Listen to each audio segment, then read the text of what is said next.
everyone? My name is Javon McKinney, or you can just call me Juice because that is my nickname. Welcome everyone to the Juice Alert, episode number 44 for you ladies and gentlemen today. If you had not subscribed to the Juice Alert already, be sure to do that right about now. You will not regret it. You can, of course, find me on YouTube as well as podcasting platforms. That includes Spotify, Apple Podcasts, Google Podcasts, all that great stuff. If you're watching this video on YouTube, be sure to smash that like button right about now. It definitely helps me out right here on the channel. If you're listening on podcasting platforms, if you're feeling kind, be sure to leave me a good rating and review. Like I said, it definitely helps me out right here.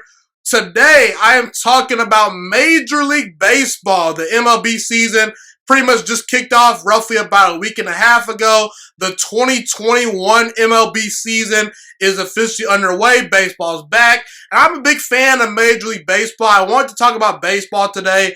I have 12 topics lined up for you guys today. We'll talk about Clayton, Kershaw, Bryce Harper. I will give my official 2021 World Series prediction. I will talk about Mike Trout, the New York Mets. I will also discuss Hank Aaron. A lot of great stuff to talk about for you ladies and gentlemen today. But before I do get started, I just wanted to say, if you want to connect with me on social media, you are able to do so through Instagram and Twitter. My Instagram account is GHIMAN_MCKINNEY. And my Twitter account is at GHIMAN_MCKINNEY. And also, if you want to get specific updates on those platforms in regards to this show, you can also follow the accounts on Instagram and Twitter for the Juice Alert. On Instagram, you can find the Juice Alert at the Juice Alert _, and on Twitter at the Juice Alert. Okay, so let's start off with a very controversial topic here on today's show. I want to talk about Barry Bonds and the Major League Baseball Hall of Fame. Now, for those of you that know Barry Bonds, you obviously recognize him probably arguably as one of the greatest baseball players to have ever walked the planet Earth. He played 22 seasons with the Pittsburgh Pirates and the New York Giants, and during those 22 years, Barry Bonds absolutely dominated the sport, okay? He was a 14-time All-Star. He was a 7-time MVP award winner, which is the most MVP awards for any player in history of Major League Baseball. He won 12 Silver Slugger awards.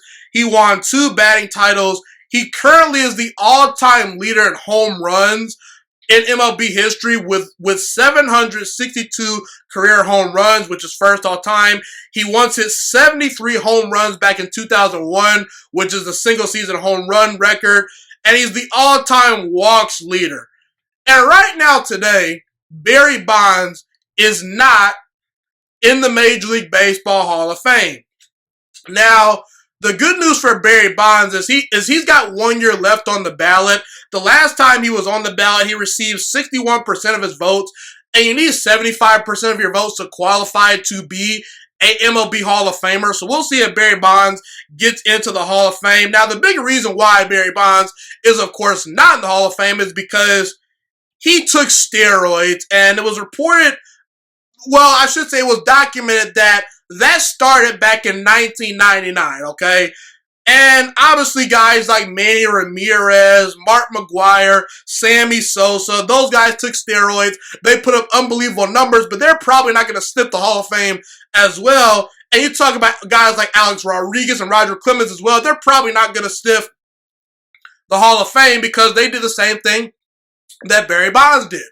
They cheated and used performance-enhancing drugs to enhance their performance at the plate, and that obviously should be taken into account. But today, I am here to tell you why Barry Bonds should be inducted into the Hall of Fame despite him being accused of taking steroids to enhance his performance at the plate in regards to Major League Baseball.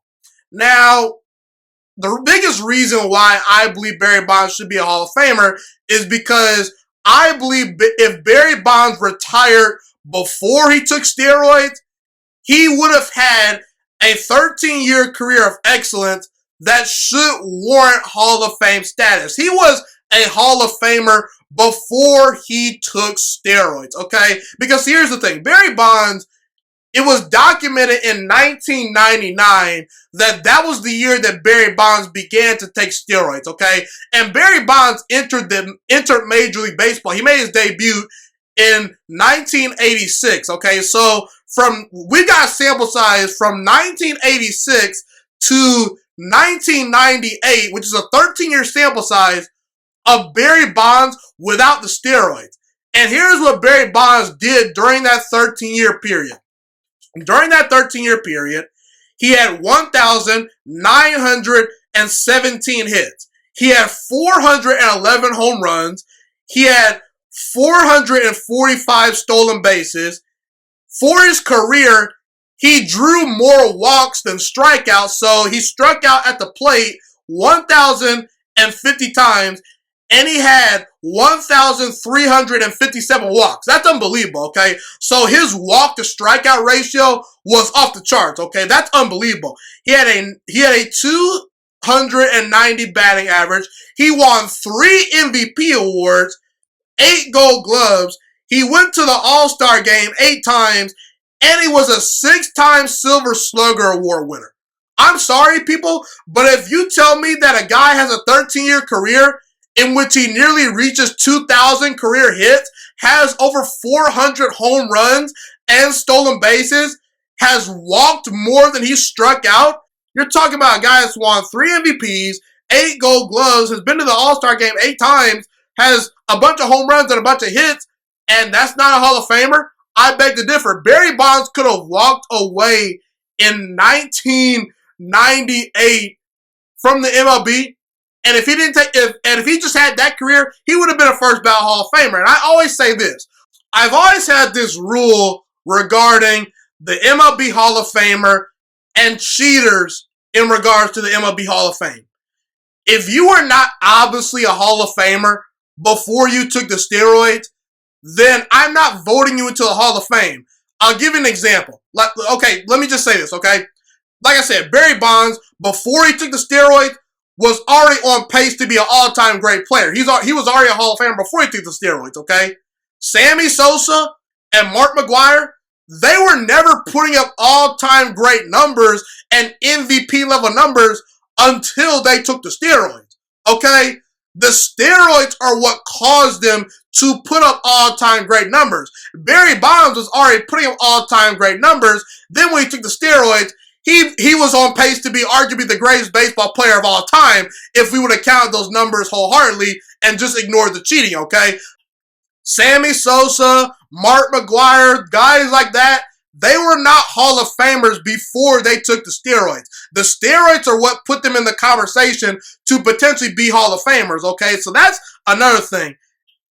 And here's another thing I want to point out. Barry Bonds is not the only Major League Baseball player in history that has been accused of cheating or has cheated. In fact, there are a lot of MLB players out there that probably cheated but didn't get caught. I know that for a fact, okay? And deep down, you know it too, whether you want to admit it or not, okay?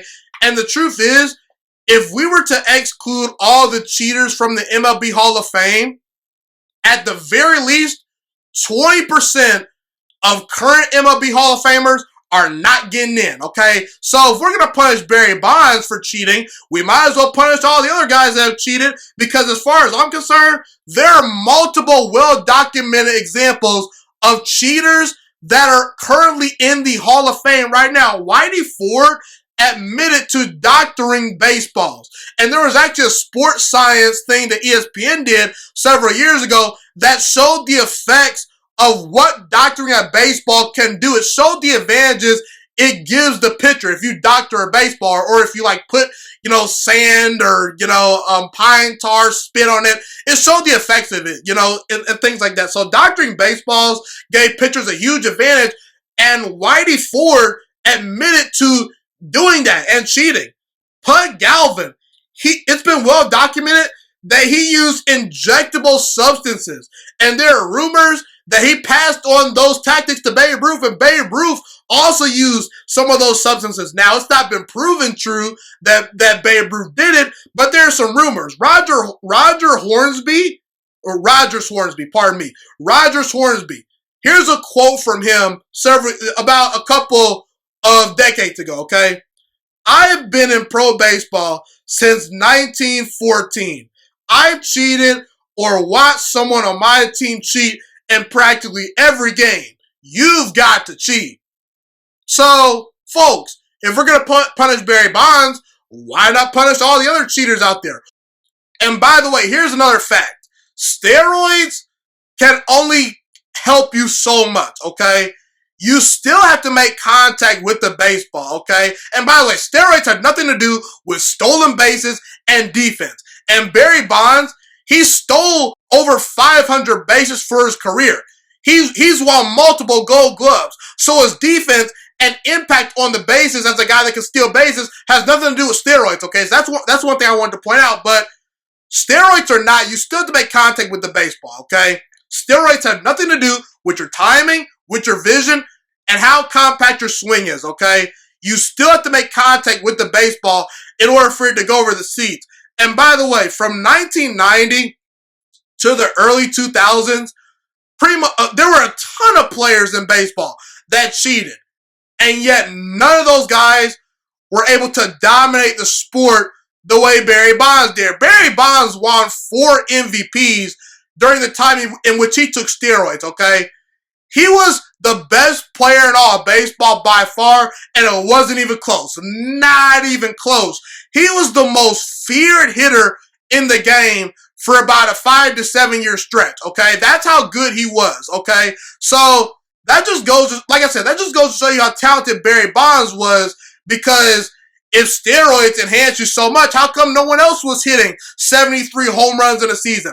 How come other guys were not being intentionally walked with the bases loaded? Guys, Barry Bonds literally would get 2 hittable pitches a night, okay? And he would find ways to still crush those things over the seats. And so, look, the last point I'm going to make is this. Barry Bonds won 7 MVP awards, right? Well, how come the same voters that are keeping Barry Bonds out of the Baseball Hall of Fame, how come those guys found a way to vote for him for the MVP award back when they knew he was cheating? I'm just saying, it's pretty screwed up that they found a way to give him all those MVP awards because they knew it was obvious he was the best player in the sport, but yet they're neglecting to keep him out of the Hall of Fame. And I get it. It's pretty much a little punishment to where they propped him up at that time, but now they're not going to vote him into the Hall of Fame. I get it. And look, if Barry Bonds never makes it into the Hall of Fame, he's got no one to blame but himself because he cheated. However, due to all the things that I mentioned, I believe Barry Bonds should be voted into the Hall of Fame.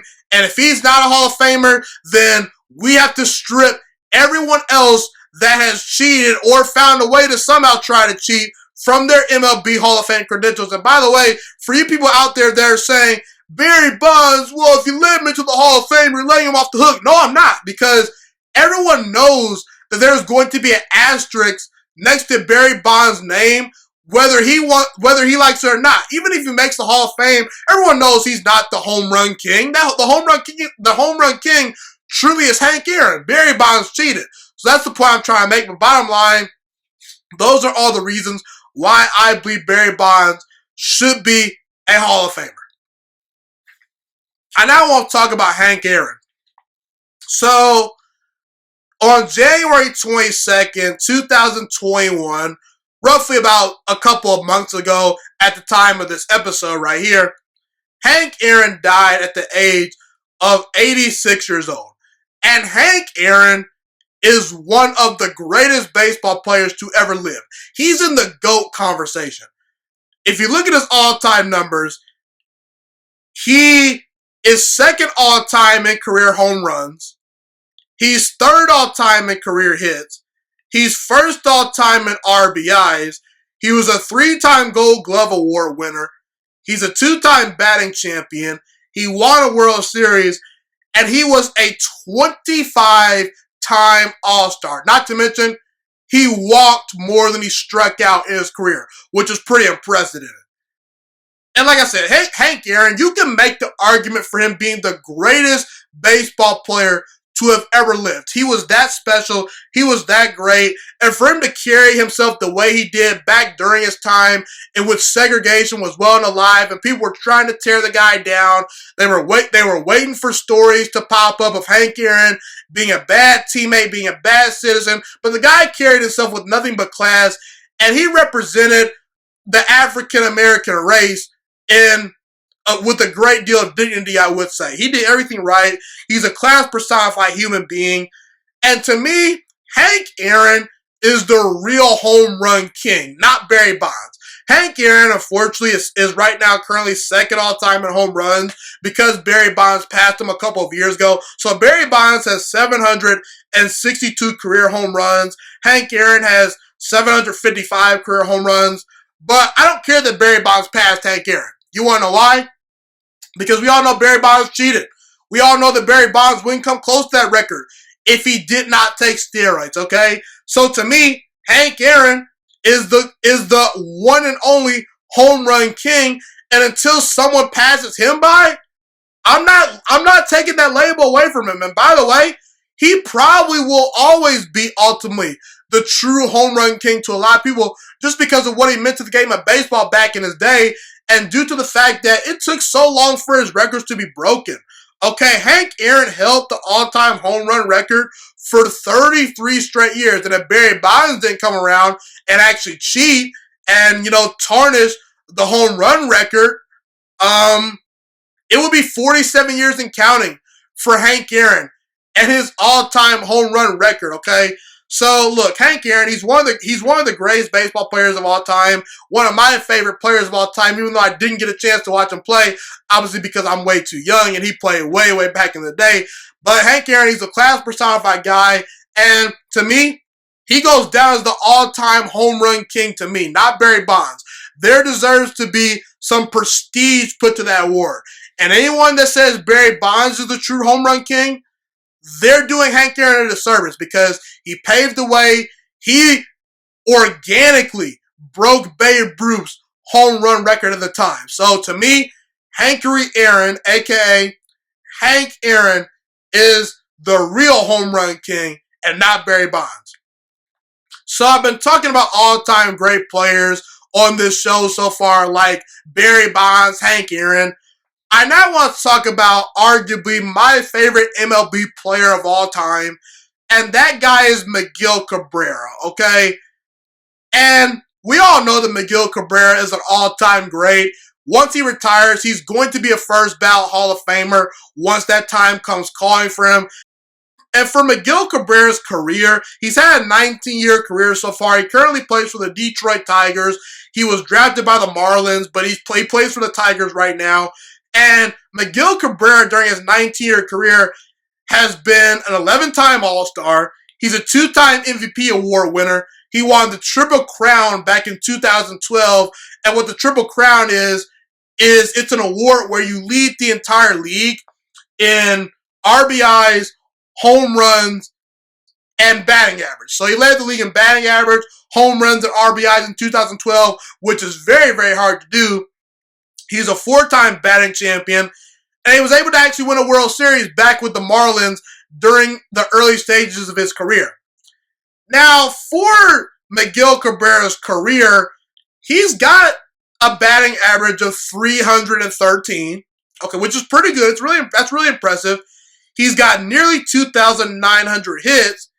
He, at the time of this episode, has 488 home runs, excuse me, 1,732 RBIs.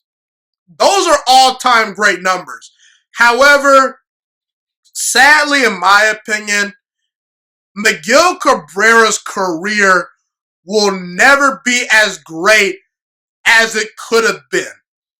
And again, when Miguel Cabrera was at his peak, for about a 5-year stretch, that guy was arguably the best player in all of baseball. At least he was the best hitter in all of baseball. His ability to hit for average, power, draw walks, hit the ball all over the field wherever he wanted to. I talk about Aaron Rodgers being the most talented quarterback of all time just simply because he can pretty much throw the ball really wherever he wants with a great deal of velocity. Miguel Cabrera pretty much can hit the baseball wherever he wants on the field at any time he practically wants when he's going right. At least he could do that several years ago. He had such a sweet swing, and I've never really seen, at least in my time, a hitter be able to drive the ball to the opposite field the way Miguel Cabrera was able to do. Okay? His ability to drive the ball the other way, it's unprecedented. And Detroit is not a hitter's friendly ballpark, nor is Miami. Okay? The home of the Marlins. And at the time, they had a different stadium when he was there, but he made those ballparks look small, okay? And like I said, Miguel Cabrera is an all-time great, but sadly, Miguel Cabrera's career will never be as great as it should have been because in 2012, when Miguel Cabrera won the Triple Crown, at that time, he was 29 years old and the best player in the sport. And everyone at the time was saying, man, Miguel Cabrera, he's special. He's going to win 3 or 4 more MVP awards. He's going to go down in history as a guy that's going to hit 600 to maybe 700 home runs. They thought that Miguel Cabrera was going to go on a Barry Bonds type run throughout the rest of his career. And honestly, I couldn't blame them because at the time, Miguel Cabrera seemed unstoppable. And of course, in 2013, he won another MVP award, and he's won a couple more batting titles ever since he won the Triple Crown in 2012. But in the last 9 years of Miguel Cabrera's career, he's kind of been a disappointment. He's not lived up to the long-term contract. He's not lived up to that big-time contract the Detroit Tigers gave him several years ago. And in the last 5 years of Miguel Cabrera's career, he's been an average first baseman. And that's being generous. And a big reason why Miguel Cabrera was not able to continuously sustain the type of greatness people thought he was going to sustain was because he simply just got injured way too much. His body broke down in 2013, and it hasn't stopped breaking down ever since. In 2013, he had a groin injury in which he played through. He didn't get surgery on it in the season. He played through it, and he probably should have had surgery at the time, but he didn't. In 2014, he had surgery for bone spurs in his right ankle. In 2015, he was suffering from injuries, and he actually missed the All-Star game, and I know that because I was there in Cincinnati in hopes of getting to watch Miguel Cabrera play, but unfortunately he was injured, so he couldn't play in the game. And in 2017, he suffered a herniated disc, and in the last few years, he's had ankle injuries. And the sad thing is, over the past 5 to 9 seasons, whether Miguel Cabrera wants to admit it or not, I guarantee you, if you put a lie detector to him, he'll tell you that he's been working on his body rather than his actual game. Miguel Cabrera, in the past few off seasons, I guarantee you this is true, based on his injuries. He's probably had to spend more time trying to get his body right for the season rather than actually trying to work on his actual game, okay? And anytime you're trying to work on your body so much and not so much your skills, then you kind of know that you're heading towards the end of your career. And in my opinion, injuries and his older and him aging not so gracefully, that robbed Miguel Cabrera of being a top 10 hitter of all time. Because if you put Miguel Cabrera's best season in his prime up with the all-time greats, he's probably not quite the greatest hitter of all time. In fact, he's not. I'm not going to say that he is. He's not quite Ted Williams. He's not quite, guys like Babe Ruth and Barry Bonds, even though Barry Bonds cheated. Not quite in that Hank Aaron category. But Miguel Cabrera had a chance to go down as one of the 10 greatest hitters of all time. And unfortunately, just due to injuries and his body breaking down, he just is not going to be able to reach that status. And it's pretty sad because anytime you know a guy has a chance to go down in the history books that way, you root for them. And I don't think Miguel Cabrera's career will ever be remembered the way it should be because of his body breaking down and because of his injuries. Miguel Cabrera is an all-time great player and one of the greatest Detroit Tigers players of all time. He deserves to be celebrated, no doubt about it. But sadly, Miguel Cabrera's career will not be as great as it should have been when it's all said and done. Now, I want to talk about Mike Trout. Mike Trout right now, to me at least, is regarded as the best player in all baseball. And Mike Trout, since he's entered the MLB, he's had a great career so far, no doubt about it. He's a 9-time All-Star. He's won 3 MVP awards. He's won 8 Silver Slugger awards.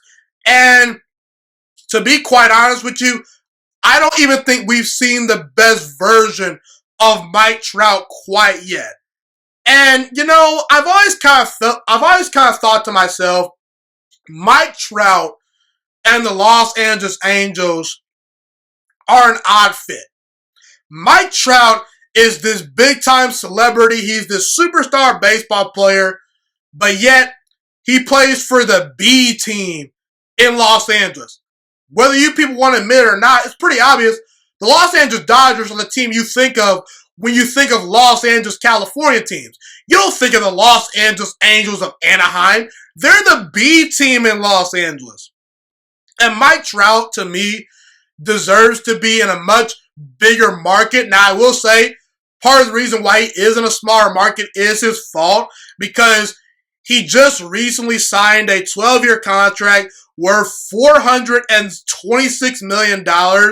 So he could have left the Los Angeles Angels and pursued another team, but he chose to stay in Los Angeles with the Angels, the B team. So, you know, good for Mike Trout, knock your socks off. But here's the thing. In my opinion, the Los Angeles Angels are wasting away Mike Trout's greatness. They are wasting one of the greatest baseball players of all time. Mike Trout is already, to this day, a legend, okay? He's going to go down potentially as one of the 10 greatest baseball players of all time. He's probably not going to get there, but he has at least a puncher's chance to reach that level. Mike Trout already has won 3 MVP awards. The only player that's won more MVP awards than Mike Trout so far is Barry Bonds. He's won 7, okay? Now, there are several other guys that have 3 MVP awards like Mike Trout, but if I were to bet money, Mike Trout's going to win at least 2 to 3, maybe 4 more MVP awards before his career is over. He's that special. And we're 11 years into Mike Trout's career, and the Los Angeles Angels have had 1 playoff appearance during that time frame and 0 playoff wins. And that's without paying Mike Trout a ton of money.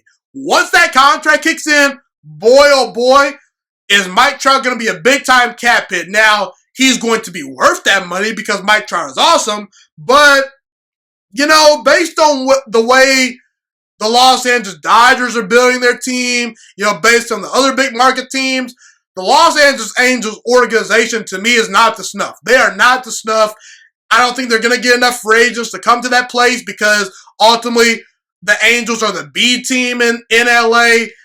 And I don't trust the Angels to really build around Mike Trout the proper way. And I understand that one player is not going to transcend an entire baseball team because baseball is the ultimate team sport. You know, we talk about football being the ultimate team sport. If you have an elite quarterback in football, you can find a way to sneak in to the playoffs and win 9 to 10 games. You can't do that in baseball.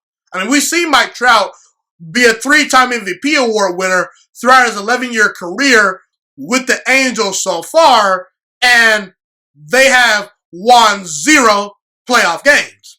And they've only got 1 playoff appearance. And this sucks for Mike Trout because here's the thing. Not everyone follows baseball during the regular season because it's 162 games. It's way too long for certain people to follow. And quite frankly, I don't blame them to a certain degree, even though I'm a big-time baseball fan. But like I said, those casual MLB fans, they're not going to tune in during the regular season. And that's where Mike Trout is most present because, well, his team doesn't make the playoffs that much.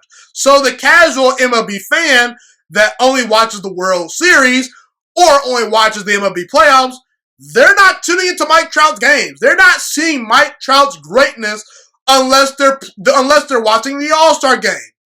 And when you think of the likes of Derek Jeter, Alex Rodriguez, Barry Bonds, and even Ken Griffey Jr., those guys that were transcendent players and some of the best players of their era, they've been in big-time spots in the playoffs. They played in big playoff games. Even Mookie Betts, who's one of the best players in all of baseball, don't get me wrong, but Mookie Betts has played in way more big games and has seen a national audience way more than Mike Trout, because the Dodgers are playing in these meaningful games and the Red Sox were playing in the World Series back when he was there in Boston as well, and people actually kind of know who Mookie Betts is. They know who Mike Trout is, but do they quite know how great Mike Trout is? I don't think they do, and unfortunately that's very sad for Mike Trout, because I think the Angels are wasting his career, and unfortunately, I don't trust the Los Angeles Angels to build a World Series team around Mike Trout anytime soon. Could they prove me wrong? Yes, but I'm willing to bet that I will be proven right in regard to this topic. Okay, I want to now talk about Mike Trout's teammate, Albert Pujols. Albert Pujols, to me, is one of the 10 greatest hitters of all time. We talk about, Pete Rose, Willie Mays, Barry Bonds, Ted Williams, Tony Gwynn, Babe Ruth. I believe Albert Pujols deserves to be in that category, okay? And I talked about Miguel Cabrera earlier on in the show. The career that Albert Pujols has had up to this point is the career that many people thought Miguel Cabrera was going to have after he won the Triple Crown. Now Miguel Cabrera still is an all-time great, but he's not going to reach Albert Pujols' numbers, and his longevity has not been close to the level of Albert Pujols, okay? See, Albert Pujols started his 21-year career, has been a 10-time All-Star. He's won 3 MVP awards. At the time, the only player that's won more MVP awards is Barry Bonds. He's won 6 Silver Slugger awards. And as far as the all-time ranks, as far as where he ranks with RBIs and hits, well, let's talk about that. He currently has over 3,200 hits, which ranks him 15th all-time on the list as far as all-time hits. He's 3rd all-time in RBIs, which is runs batted in, with 2,100 RBIs for his career, over 1,200 RBIs. And he's 5th all-time in career home runs, which is, he's currently at 663 home runs. And he's also won 2 World Series championships, okay? And look, anytime you're top 10 as far as home runs and RBIs on the all-time list, along with being top 15 all-time in hits, not to mention you're a 3-time MVP award winner, and for about a 7 to 10 year stretch, you were arguably the best player, if not one of the best players in all baseball. I believe you're a top 10 hitter of all time. So, I think Albert Pujols deserves to be in the conversation for being one of the 10 greatest hitters of all time. I would say he's one of the 10 greatest hitters of all time. And what I can admire the most about Albert Pujols is he was picked in the 13th round of the MLB draft, okay? He was the 402nd overall player taken in his draft class. And you have to admire his consistency, the way he's taking care of his body. The guy seems to be in incredible shape year in and year out. He's a very smart hitter. And the one thing we can say about Albert Pujols' numbers is they're authentic. He never cheated, like Manny Ramirez, like Alex Rodriguez, like Barry Bonds, and those types of guys you really truly can root for, okay? So Albert Pujols, he's one of the greatest baseball players to ever live, and to me, Albert Pujols is one of the 10 greatest hitters of all time. Okay, everyone, I'm going to take a short break. When I return, I will tell you who I believe is the Peyton Manning of baseball. Don't go anywhere, people. You're watching the Juice Alert. This is Jamal McKinney. I will be right back.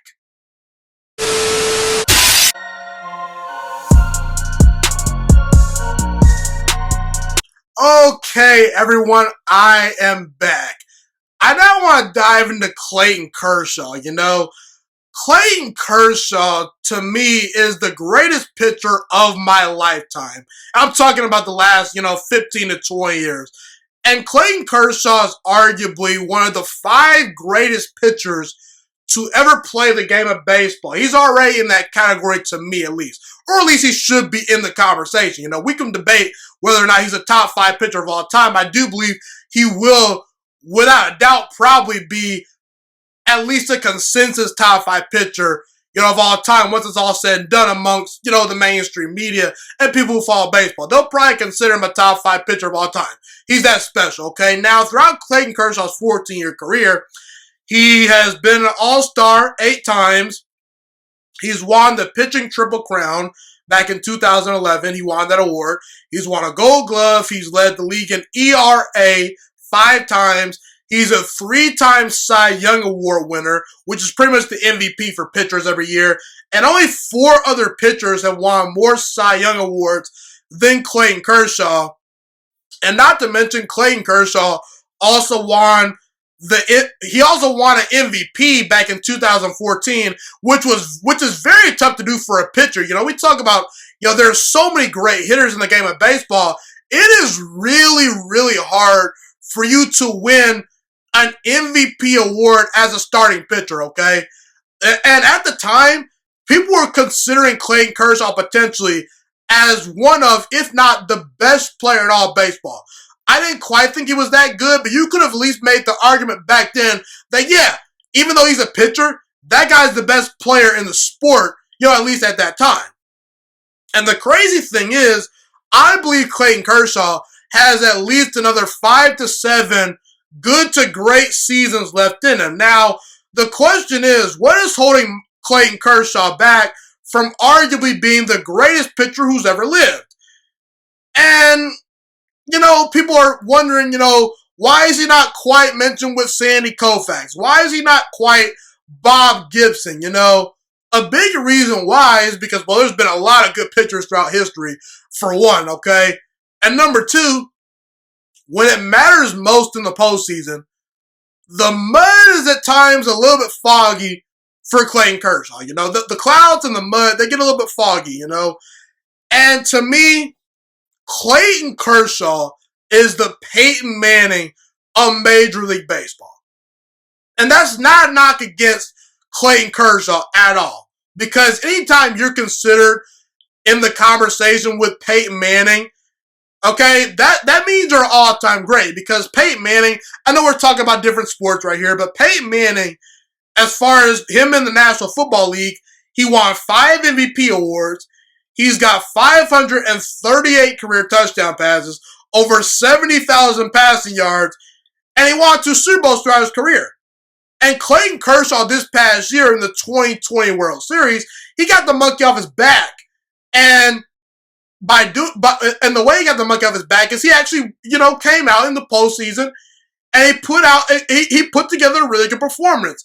In the playoffs this past year for the Dodgers, Clayton Kershaw went 4-1 as a starter, had an ERA of 2.93, had 37 strikeouts to only 5 walks, and he won 2 crucial games as a starting pitcher for the Dodgers in the World Series.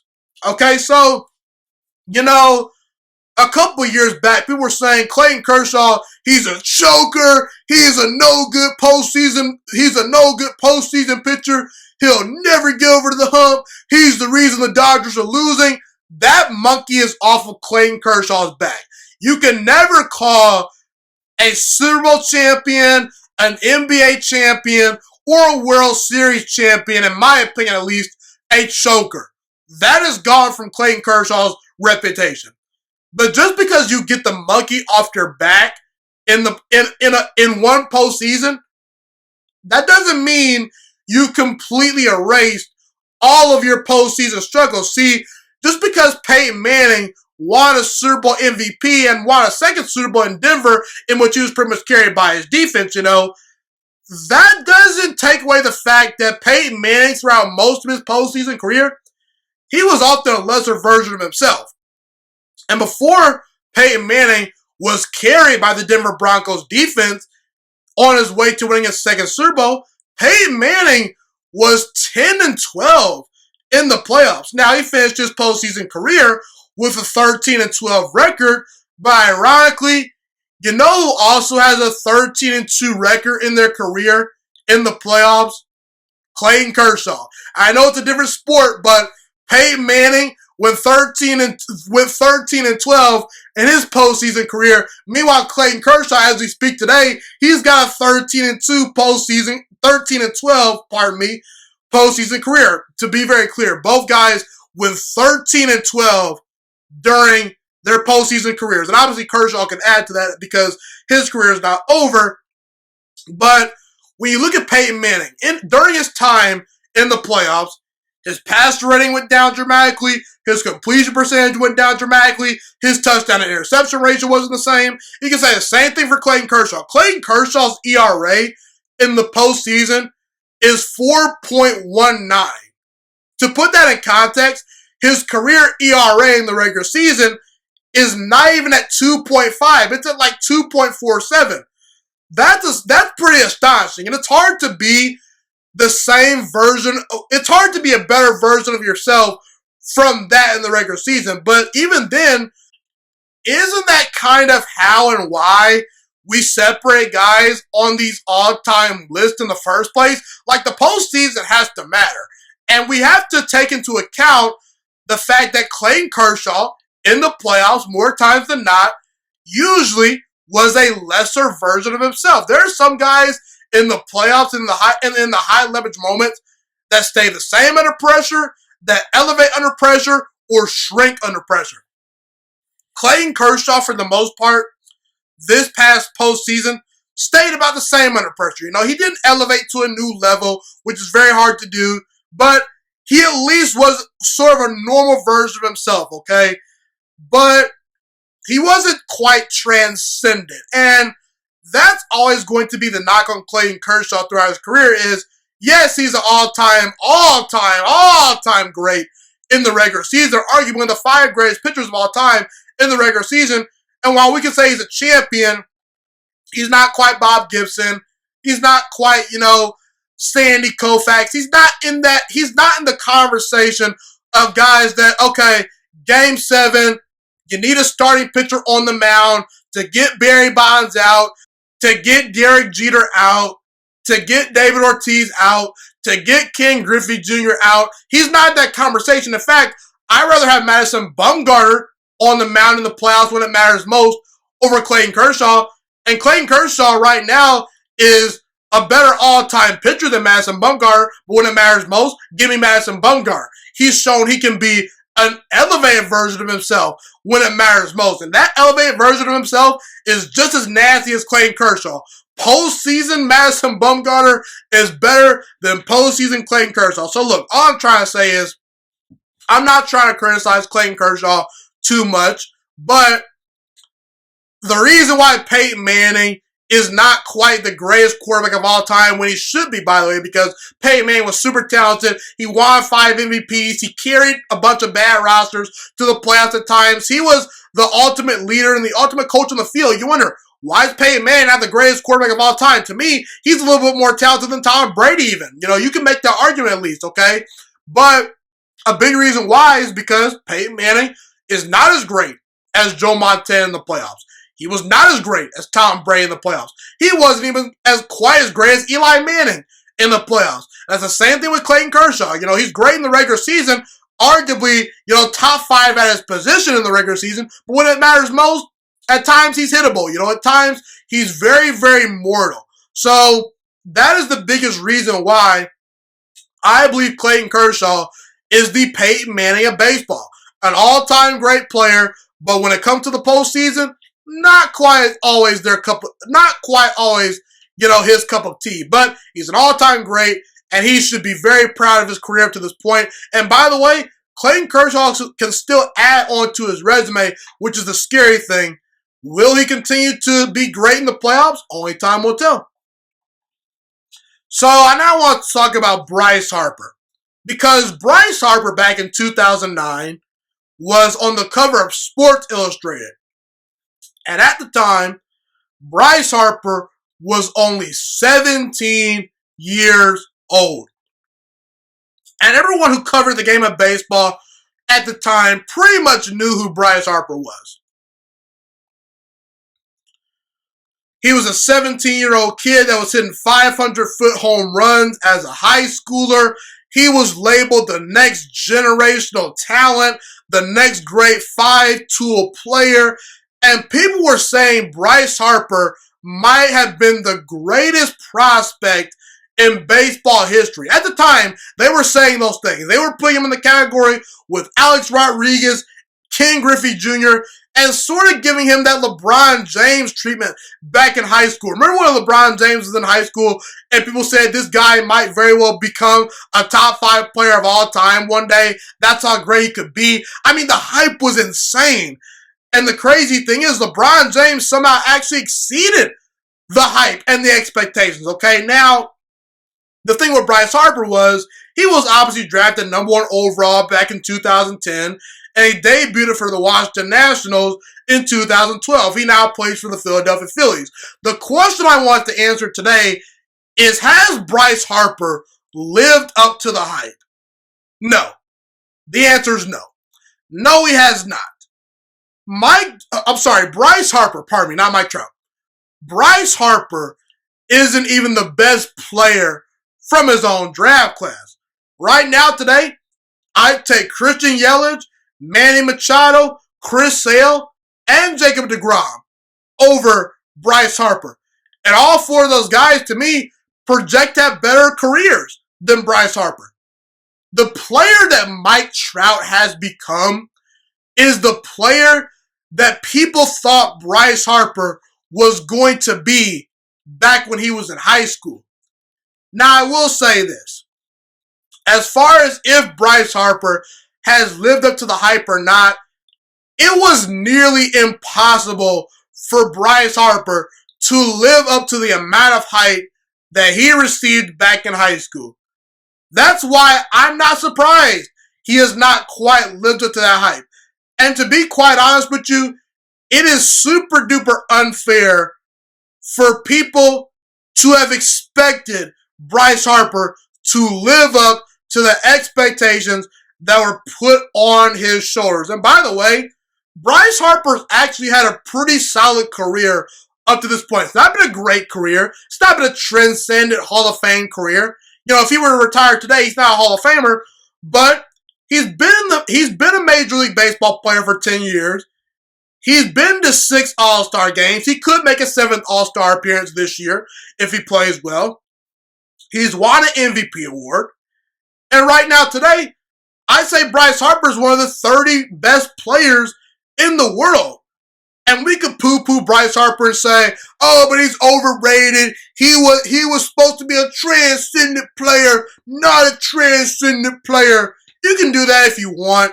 But what I'm going to do today is appreciate Bryce Harper a little bit because, listen, anytime you're one of the 30 best baseball players in the world, that's a big-time accomplishment, and you're doing pretty well for yourself. Right now, today, Bryce Harper is 28 years old, and he's living the good life, I'd say, so far, okay?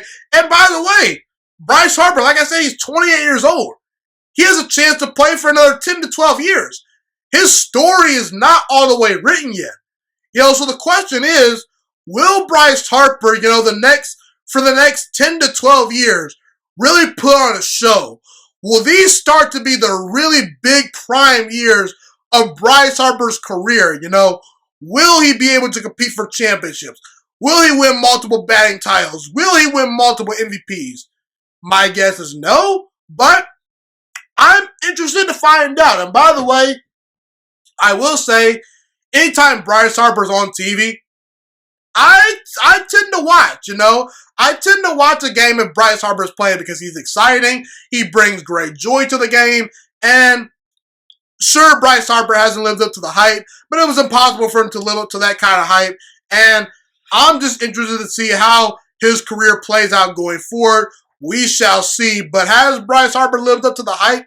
No, he has not, but it was impossible to do so in the first place, very, very sadly. That's how I feel, though. So, I now want to talk about the Los Angeles Dodgers. Last year in 2020, the Los Angeles Dodgers had the best record in all of baseball.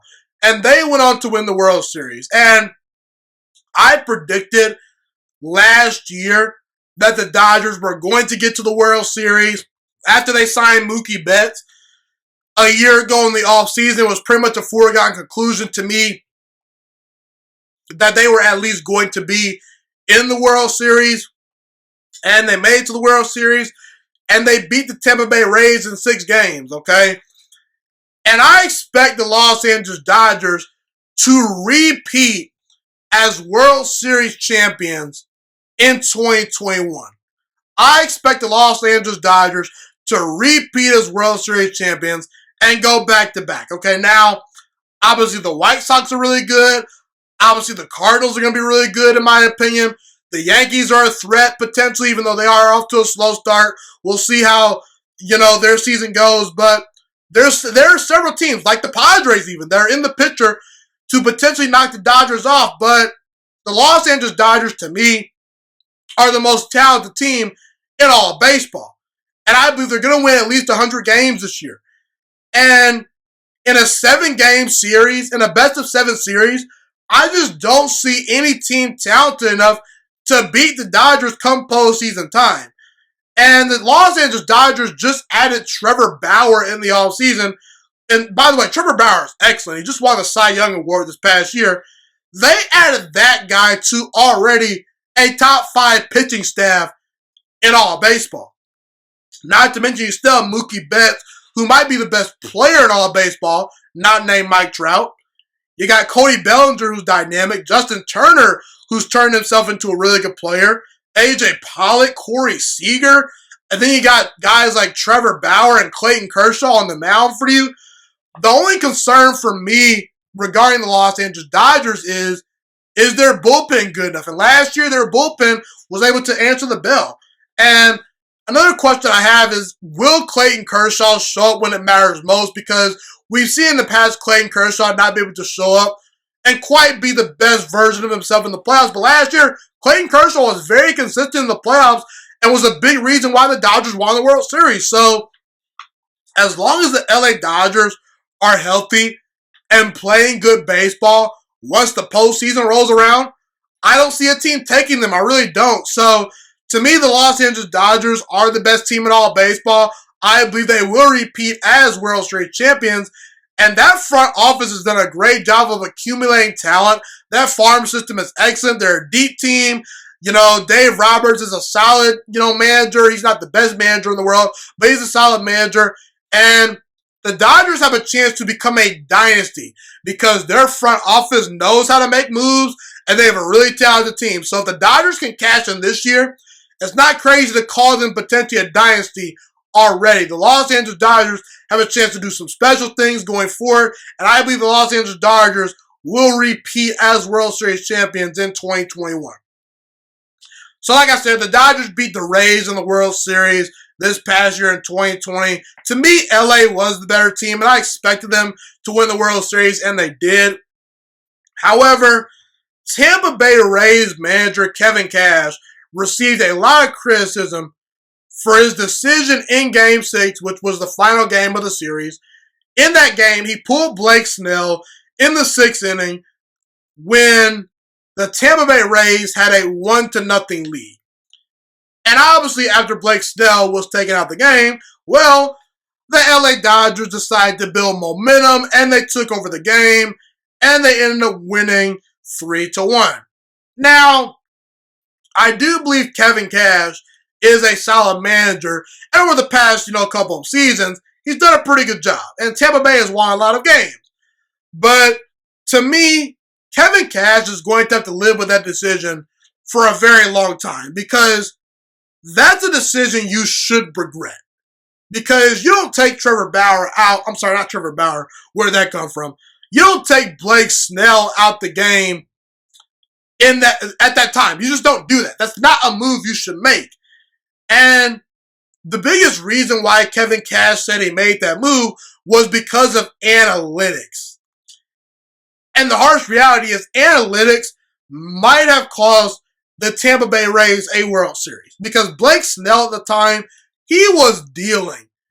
And the Los Angeles Dodgers had no answer for him. No answer for him. And the excuse that Kevin Cash gave for taking him out the game was because we believe in the big bad boys that are analytics. Oh, yeah, analytics. Really? Because, to me, there are no analytics for common sense. Nor should there be. Okay? And there's no such thing as analytics for giving the ball to your best players. If LeBron James is red hot, you don't stop feeding him the basketball. If Julio Jones is dominating the opposing team's best defensive back, you don't stop throwing the ball Julio Jones' way. You keep throwing it his way until someone stops him. If Derrick Henry is having his way with the defense, you don't stop running the ball. You keep running the ball. Don't do something the other team is begging you to do. The Dodgers were begging to see anyone besides Blake Snell at that time. And, Kevin Cash, he decided to take Blake Snell out of the game. It was a dumb decision. And look, the Dodgers were probably going to win the World Series regardless if it went 7 games. But that is a decision that Kevin Cash is going to have to live with for a long time. And I hope he doesn't dwell on it too much. But the bottom line is analytics might have cost the Tampa Bay Rays a World Series title. And it's a very sad story to hear, no doubt about it. I consider the St. Louis Cardinals, the San Antonio Spurs, and the New England Patriots of Major League Baseball. They feel very New England Patriots-esque, very San Antonio Spurs-esque. They're a well-run organization with an excellent farm system. They're great at developing their players. They get the most out of marginal guys. They always seem to do the little things well as a team. They're always great defensively. They always have a solid pitching staff, always a great coaching staff. The only team that's won more World Series than the Cardinals is the Yankees.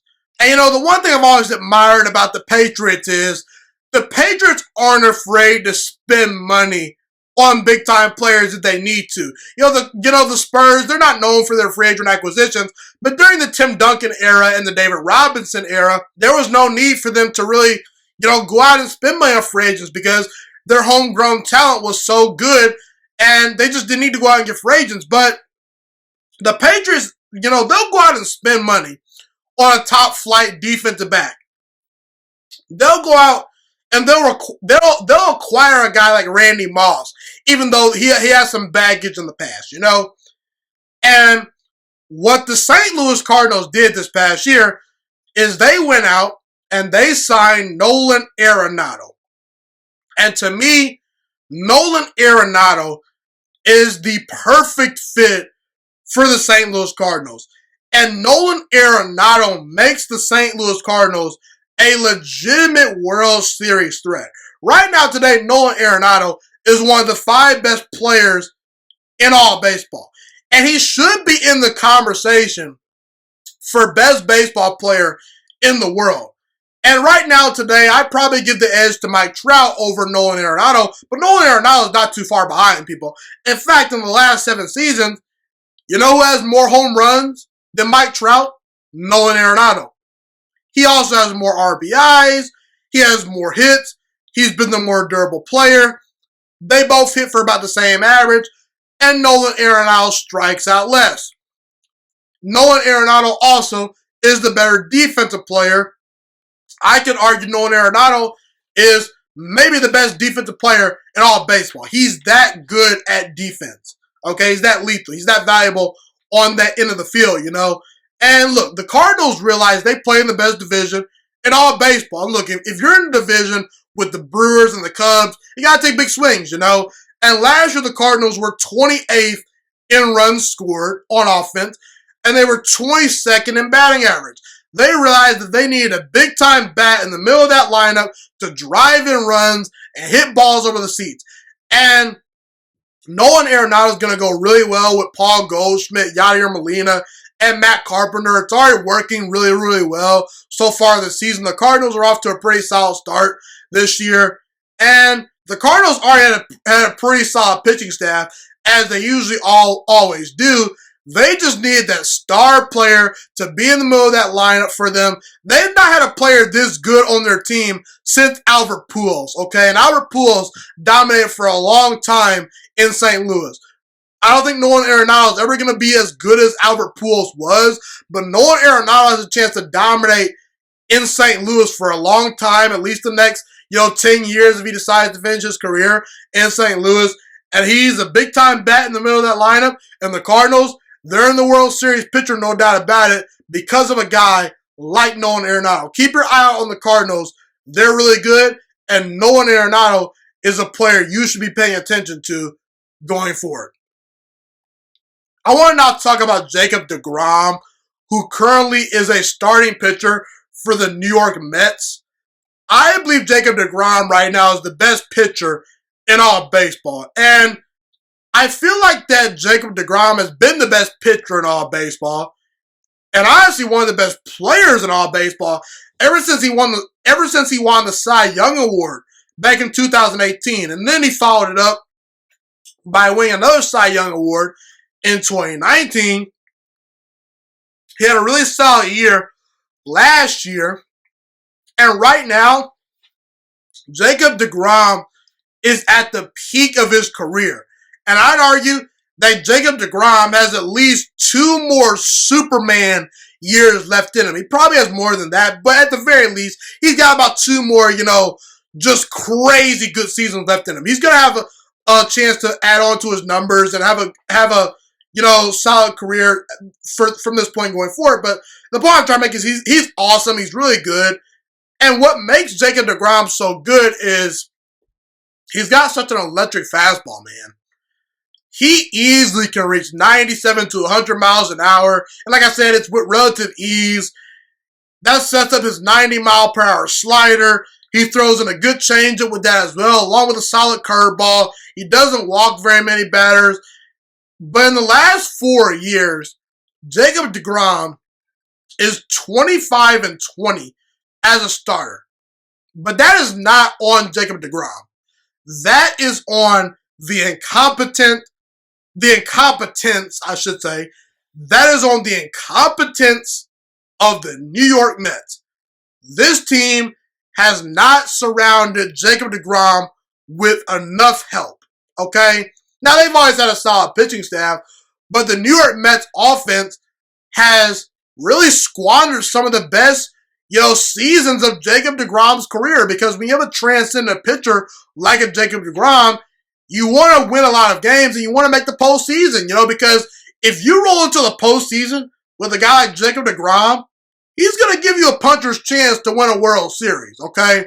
But the Mets haven't been in that conversation because their offense has not been up to par. So if you're the Mets, you gotta wake up as a franchise and say, man, we're wasting Jacob deGrom's best years. I know they signed Francisco Lindor this past year to a big-time contract. We'll see what he does. I believe Francisco Lindor is great, but the Mets, they got to start stepping things up, because you don't want to be like the Angels and waste away a transcendent player like Mike Trout.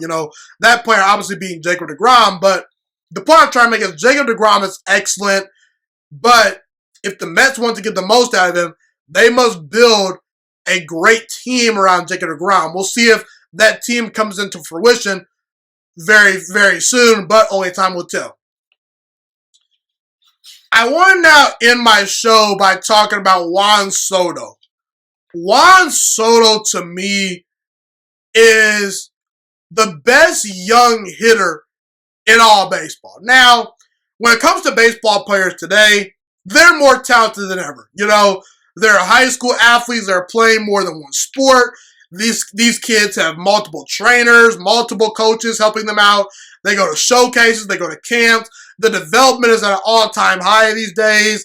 There are more parents out there that are financially, able to financially stable, I should say, and able to buy these kids these expensive bats, these expensive gloves, and things like that. You know, baseball equipment's pretty expensive, okay?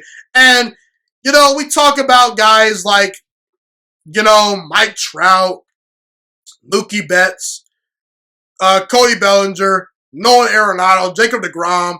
Those are some of the best players in all of baseball. And I will say, I believe in a few years, Juan Soto will be in the conversation with those guys. And he'll be in the conversation for being the best hitter in the world potentially. Because that's what he projects to potentially be if he reaches his full ceiling. Juan Soto is pretty awesome, okay, like I said. And for my money, he's the best young hitter in all of baseball. And now, before you start saying, what about Mike Trout? Mike Trout is 29 years old, people. He doesn't count as young anymore. Jose Altuve, he's 30 years old. Doesn't count as young anymore. Mookie Betts, 28 years old. Not quite in the young category anymore. Juan Soto is 22 years old. And by the way, as a 20-year-old, in the 2019 World Series, in a series in which the Nationals won in 7 games over the Astros, Juan Soto dominated. In those 7 games, he hit .333 with 3 home runs and 7 RBIs. You could have easily made the argument for Juan Soto being the MVP of that series, even though Steven Strasburg got that award. Okay? You know, and by the way, he was facing guys like Justin Verlander, Garrett Cole, the Astros bullpen. It wasn't a bunch of cheapies that he was facing, okay? You know, below average pitching. He was hitting good pitching. And this guy is only 22 years old right now, and he's just scratching the surface. Last year, as a 21-year-old, in his 3rd season in the major leagues, Juan Soto won the batting title, hitting .351. And he led the entire league in slugging percentage and on-base percentage. And I know he only played in 47 games, but at the time, he was on pace to hit 44 home runs and 127 RBIs, okay? He was on pace to drive in 127 runs, okay? And obviously, he only played in 47 games because of the shortened season, but he was unbelievable in those 47 games. Juan Soto has a chance to be special. He's very patient at the plate, doesn't strike out a ton. He's able to draw walks. He has great pitch recognition. He has great discipline at the plate. He can hit for average. He can hit for power. And like I said, he's only scratching the surface. Keep your eye on Juan Soto, who for my money is the best young player. Well, I should say at least the best young hitter in all of baseball today. No doubt about it. Juan Soto's great, and he has a chance to get even better and better as the years go on. Well, folks, that's pretty much all I have today. Thank you so much for tuning into this episode today. Have a God bless day and stay safe. And I'm Ghost. Thank you so much for watching this video today. Please also note that the Juice Alert Sports Podcast is not just a YouTube channel. It is available on all podcasting platforms, including Spotify, Google Podcasts, iTunes, and Apple Podcasts. Also, if you enjoyed this video, be sure to like, comment, subscribe, and share this content with all your friends. This podcast is my favorite thing in the entire world right now. It is my passion. And I want more people to listen to this podcast. I really want this podcast to grow. Also, a fun fact about me is that I want to go into the sports broadcasting and media world once I graduate from the University of Toledo, a college in Northern Ohio. I am looking to become one of the next great sports broadcasters and analysts out in the world. And I potentially would like to start my own network if this podcast really truly grows. Or if I fall short of that goal, I would love to work for a big time network like ESPN or Fox Sports 1. I am open to all networks. So if you believe in my dreams and you see or hear my passion through the screen, be sure to tell all your friends about the Juice Alert Sports Podcast. Stay motivated, you guys. Have a God bless day, and I'm out.